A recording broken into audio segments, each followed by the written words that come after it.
നടക്കുന്നത്. ശരി, ശ്രീ മനുപ്രസാദ്, ഇത് രാജ്യവിരുദ്ധമായ കാര്യങ്ങളാണ് ഇവർ ചെയ്യുന്നത് എന്നുള്ളതാണല്ലോ ഇപ്പോൾ കേന്ദ്ര സർക്കാർ എക്സ് അക്കൗണ്ട് പൂട്ടുവാൻ കാരണമായത്. അഫ്ഗാനിസ്ഥാനിൽ നിന്ന് ആര് നുഴഞ്ഞു കയറി എന്ത് പ്രവർത്തനം നടത്തിയാലും അവരെ ശിക്ഷിക്കാൻ വേണ്ടി ഞങ്ങൾ കൂടെ ഉണ്ടാവും.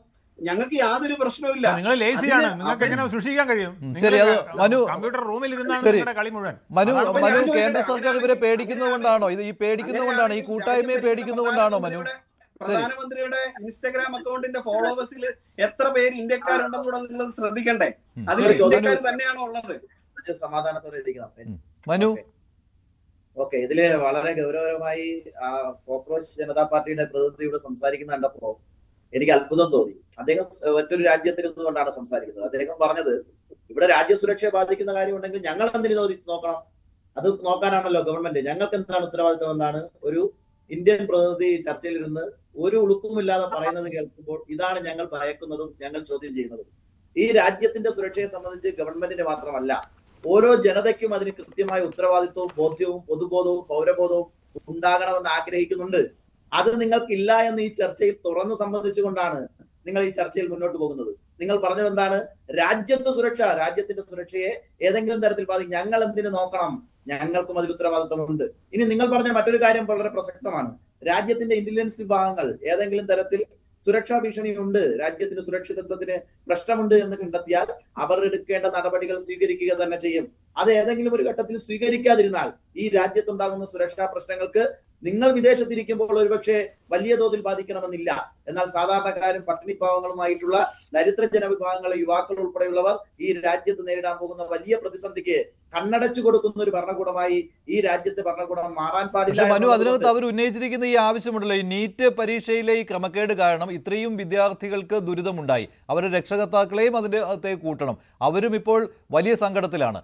അപ്പോൾ കേന്ദ്രമന്ത്രി രാജിവെക്കണം, ധർമ്മേന്ദ്ര പ്രധാൻ രാജിവെക്കണം, നിരുത്തരവാദപരമായ സമീപനമാണ് അദ്ദേഹത്തിൽ നിന്ന് ഉണ്ടായിരിക്കുന്നത് എന്നുള്ള ആവശ്യം ന്യായമാണല്ലോ.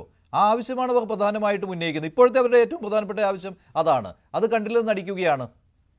അല്ല, ഞാൻ പറയട്ടെ മഞ്ജുഷ്, നമുക്കറിയാമല്ലോ ഈ രാജ്യത്ത് ഇതേ ആവശ്യം ഉന്നയിച്ച് ഇതിനേക്കാൾ നീചമായ രീതിയിലുള്ള പല പ്രവർത്തനങ്ങളും നടത്തിയിട്ടുള്ള, ഇതിനേക്കാളുള്ള ഫേസ്ബുക്ക് അക്കൗണ്ടുകളും മറ്റു കാര്യങ്ങളും ഇൻസ്റ്റകളും ഒക്കെ ഈ രാജ്യത്തുണ്ട്. കുട്ടികളുടെ ആവശ്യമാണ്. അതിൽ ഒരു തരത്തിലുമുള്ള അഭിപ്രായ വ്യത്യാസം ഞങ്ങൾക്കില്ല. നീറ്റുമായി ബന്ധപ്പെട്ട് ഈ രാജ്യത്ത് നടന്നിട്ടുള്ള ക്രമക്കേടുകൾ, ആ ക്രമക്കേടുകൾ അന്വേഷിക്കണമെന്നും ഒരുപക്ഷെ അതിൽ നീറ്റിന്റെ ചോദ്യപേപ്പർ ചോർന്നുപോയ ചോദ്യപേപ്പറെ കുറിച്ച് പുറത്തു വരാതിരിക്കുകയും ചോർത്തിക്കൊണ്ടുപോയവർ പരീക്ഷ എഴുതുകയും ആ പരീക്ഷയുടെ ഭാഗമായി അവർ ലിസ്റ്റിൽ വരികയും അവർ അഡ്മിഷൻ നേടുകയും ഒക്കെ ചെയ്തിരുന്നെങ്കിൽ ഇതിനേക്കാൾ വലിയ പ്രശ്നങ്ങൾ ഈ രാജ്യത്ത് സംഭവിക്കുമായിരുന്നു. പക്ഷെ ചോദ്യപേപ്പർ ചോർന്നെടുത്ത് തന്നെ അത്തരം കാര്യങ്ങൾ പുറത്തു വരികയും അതോടൊപ്പം തന്നെ പരീക്ഷ റദ്ദാക്കുന്ന സാഹചര്യം ഉണ്ടായി. പക്ഷേ പരീക്ഷ എഴുതിയ എല്ലാ കുട്ടികളും ഇതിന്റെ ഉത്തരവാദിത്വം ഏറ്റെടുക്കേണ്ട ആവശ്യമില്ല. അതിലൊന്നും ഒരു സംശയവും ഞങ്ങൾക്കില്ല. അത്തരം കാര്യങ്ങളിൽ ഞങ്ങൾക്ക് കൃത്യമായ ക്ലാരിറ്റി ഉണ്ട്. ഇനി അതിൽ ആരോപണ വിധേയരായവർക്ക് ആരോപിക്കുന്നവരെ കുറിച്ച് പറയുന്നതിനോ മന്ത്രി രാജിവെക്കണമെന്ന് പറയുന്നോ മുഖ്യമന്ത്രി രാജിവെക്കണമെന്ന് പറയുന്നോ പ്രധാനമന്ത്രി രാജിവെക്കണമെന്ന് പറയുന്നതൊന്നും ഈ രാജ്യത്ത് ആദ്യമായി കാണുന്ന ഒന്നല്ല. പക്ഷെ അതിൽ നീറ്റുമായി ബന്ധപ്പെട്ട് നമുക്കറിയാമല്ലോ, കേരളത്തിന്റെ മണ്ണിൽ ഒരു പോലീസിന്റെ എക്സാം നടത്തുകയും ആ PSC എക്സാമിന് ശേഷം 1ാം റാങ്കും 6ാം റാങ്കും ഒക്കെ ആയിട്ട് ക്രമക്കേട് നടത്തി ഇതിനുള്ളിൽ ആളുകൾ കടന്നു കയറുന്ന സാഹചര്യം എക്സാമുകളിൽ ഉണ്ടായിട്ടുണ്ട്. അതൊക്കെ യുവാക്കൾ ആശങ്കയോടുകൂടിയാണ് കണ്ടുകൊണ്ടിരുന്നത്. അപ്പോൾ ഇതൊക്കെ ഉൾപ്പെടെയുള്ള കാര്യങ്ങൾ കണ്ടും കേട്ടും ഇരുന്ന യുവജനതയാണ് ഇപ്പോൾ ഒരു കൂട്ടായ്മ സാമൂഹ്യ മാധ്യമങ്ങളിൽ രൂപീകരിച്ചിരിക്കുന്നത്. അവരുടെ ഒരു പൊതുസ്ഥലമാണല്ലോ അത്, അവിടെ രൂപീകരിച്ചിരിക്കുന്നത്. അപ്പോൾ ഇത് ബി ജെ പിക്കുള്ള ഫോളോവേഴ്സിനേക്കാൾ ഉയർന്നപ്പോൾ അതുതന്നെ ഞെട്ടിക്കുന്ന ഒരു കാര്യമാണല്ലോ. അതും 2-3 ദിവസങ്ങൾ കൊണ്ടാണ് ഇത്രയും വലിയ ഉയർച്ച ഇവരുടെ അംഗങ്ങളുടെ എണ്ണത്തിൽ ഉണ്ടായത്. അത് കേന്ദ്ര സർക്കാരിനെ ഭയപ്പെടുത്തുകയല്ലേ ചെയ്തിരിക്കുന്നത് ശ്രീ മനുപ്രസാദ്? ഈ 140-ലധികം കോടി ജനങ്ങൾ അധിവസിക്കുന്ന ഈ ഇന്ത്യ മഹാരാജ്യം എന്ന് പറയുന്ന മഹാരാജ്യത്ത് അങ്ങ് തന്നെ പറഞ്ഞതുപോലെ ഫോളോവേഴ്സിന്റെ എണ്ണം BJPക്കേതായിട്ട് 2 കോടി എത്ര പാർട്ടികൾ ഈ രാജ്യത്തുണ്ട്. ഈ പാർട്ടികളെല്ലാം ഇവരെ പിന്തുണയ്ക്കുന്ന ഒരു സാഹചര്യം നമുക്ക് കാണാൻ സാധിക്കുന്നുണ്ട്.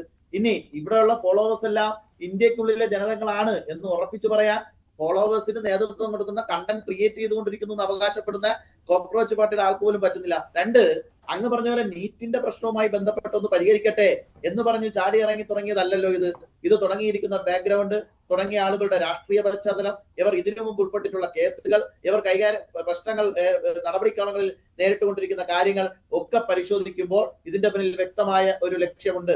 ഇവിടെ ഒരു ജഡ്ജി ഒരു കാര്യം പറഞ്ഞു, അതുമായി ബന്ധപ്പെട്ടിട്ട് അദ്ദേഹം മാപ്പ് പറഞ്ഞു, അതുമായിട്ടുള്ള പശ്ചാത്തലങ്ങളിൽ തുടങ്ങി എന്ന് പറഞ്ഞു. ഇപ്പോൾ അവരുടെ ആവശ്യം ധർമ്മേന്ദ്ര പ്രധാൻ രാജിവെക്കണമെന്നുള്ളതാണ്. ഇതിൽ തീരുന്നതാണോ? ഇനി അങ്ങനെ ഒരു രാജിവെച്ച് ഈ രാജ്യത്ത് പ്രക്ഷോഭങ്ങൾ നടന്നിട്ടില്ലേ? രാജ്ഭവൻ മാർച്ചുകൾ നടന്നിട്ടില്ലേ? പോസ്റ്റ് ഓഫീസിൽ നടന്നിട്ടില്ലേ? എല്ലാ സ്ഥലത്തും പ്രക്ഷോഭങ്ങൾ നടന്നിട്ടുണ്ട്. അത്തരം ആശങ്കകൾ പങ്കുവച്ചിട്ടുണ്ട്. അത്തരം ആശങ്കകൾ ഉൾക്കൊണ്ടുകൊണ്ട് രാജ്യം ഭരിക്കുന്ന ഭരണകൂടം കൃത്യമായ അന്വേഷണങ്ങൾ മുന്നോട്ട് വെച്ചിട്ടുണ്ട്. ഇനി ഞങ്ങളെ സംബന്ധിച്ചിടത്തോളം, ഞങ്ങൾ കേന്ദ്ര സർക്കാരിന്റെ അല്ലെങ്കിൽ ആ BJPയുടെ പ്രതിനിധികളാണ്. ഞങ്ങളെ സംബന്ധിച്ചിടത്തോളം ഇനി ഇങ്ങനെ ഒന്ന് ആവർത്തിക്കാതിരിക്കാനുള്ള ഒരു ഇടപെടൽ രാജ്യത്തിന്റെ ഭാഗത്തു ഉണ്ടാകുമെന്നുള്ള ഉറപ്പും കേന്ദ്രമന്ത്രി ഞങ്ങൾക്ക് തന്നിട്ടുണ്ട്. ഇവിടുത്തെ വിദ്യാർത്ഥികളെ എല്ലാം ആശങ്ക പരിഹരിക്കുന്ന തരത്തിൽ മുന്നോട്ട് പോയിട്ടുണ്ട്. ഇവിടുത്തെ പ്രശ്നം ഇവരെ ഏതെങ്കിലും ഒരു നീറ്റ് വിഷയവുമായി ബന്ധപ്പെട്ട് ഒരു സമരം നടത്തുന്നതിനോ ഒരു ഫേസ്ബുക്ക് പേജ് തുറങ്ങുന്നതിനോ ഒരു എക്സ് അക്കൗണ്ട് തുറങ്ങുന്നതിനെ കുറിച്ചല്ല. ഇവിടുത്തെ പ്രശ്നം ഇവിടുത്തെ ഈ പ്രതിനിധി തന്നെ, കോക്രോച്ച് പാർട്ടിയുടെ പ്രതിനിധി തന്നെ സൂചിപ്പിച്ചതുപോലെ, ഈ രാജ്യം എങ്ങനെയൊക്കെ അലങ്കോലപ്പെട്ടു പോയാലും അത് ഞങ്ങളെ ബാധിക്കുന്ന പ്രശ്നമല്ല. ഞങ്ങളുടെ പ്രശ്നം എന്താണ്? ഇവിടുത്തെ യുവാക്കളെ ഉദ്ധരിച്ചേ മതിയാവൂ എന്നുള്ളതാണ്. ഇത് തുടങ്ങിയിരിക്കുന്ന ആളാരാണ്? നമുക്ക് എല്ലാവർക്കും അറിയാവുന്നത് പോലെ ആം ആദ്മി പാർട്ടിയിൽ വർഷങ്ങളായി പ്രവർത്തിച്ച് അവിടുത്തെ പൊളിറ്റിക്കൽ കാര്യങ്ങളിൽ സോഷ്യൽ മീഡിയയിൽ കാര്യങ്ങൾ ചെയ്തുകൊണ്ടിരുന്നവരാണ്. ഇവർ പറയുന്ന മറ്റൊരു കാര്യം, ഇവർ പറയുന്ന കുറെ കാര്യങ്ങളുണ്ട് മുന്നോട്ട് വെക്കുന്നത്. ഈ കാര്യങ്ങളിലെല്ലാം ഇവർ പ്രതീക്ഷിക്കുന്നത്, അരവിന്ദ് കെജ്രിവാൾ പല ആവർത്തിച്ച് പറഞ്ഞു, പല നേപ്പാളിലൊക്കെ നടന്നതുപോലുള്ള ജൻസി പ്രക്ഷോഭങ്ങൾ ഈ രാജ്യത്ത് എങ്ങനെയാണ് ഉണ്ടാക്കിയെടുക്കേണ്ടതെന്ന് ആവർത്തിച്ച് പറയുന്ന സാഹചര്യം ഉണ്ടായി. പക്ഷേ ഞങ്ങൾക്ക് പറയാനുള്ളത്, ഞങ്ങളെ സംബന്ധിച്ചിടത്തോളം ഇത് ഈ രാജ്യത്തിന് അപകടകരമാണ് എന്നുള്ളതിൽ ഞങ്ങൾക്കൊരു സംശയമില്ല. ശരി മനുപ്രസാദ്, ഡോക്ടർ നിഷ നജ്മുദ്ദീൻ കൂടി ചേരുന്നുണ്ട്. കൂടുതൽ വാർത്തകൾക്ക് News 18 Keralam YouTube channel subscribe ചെയ്യുക.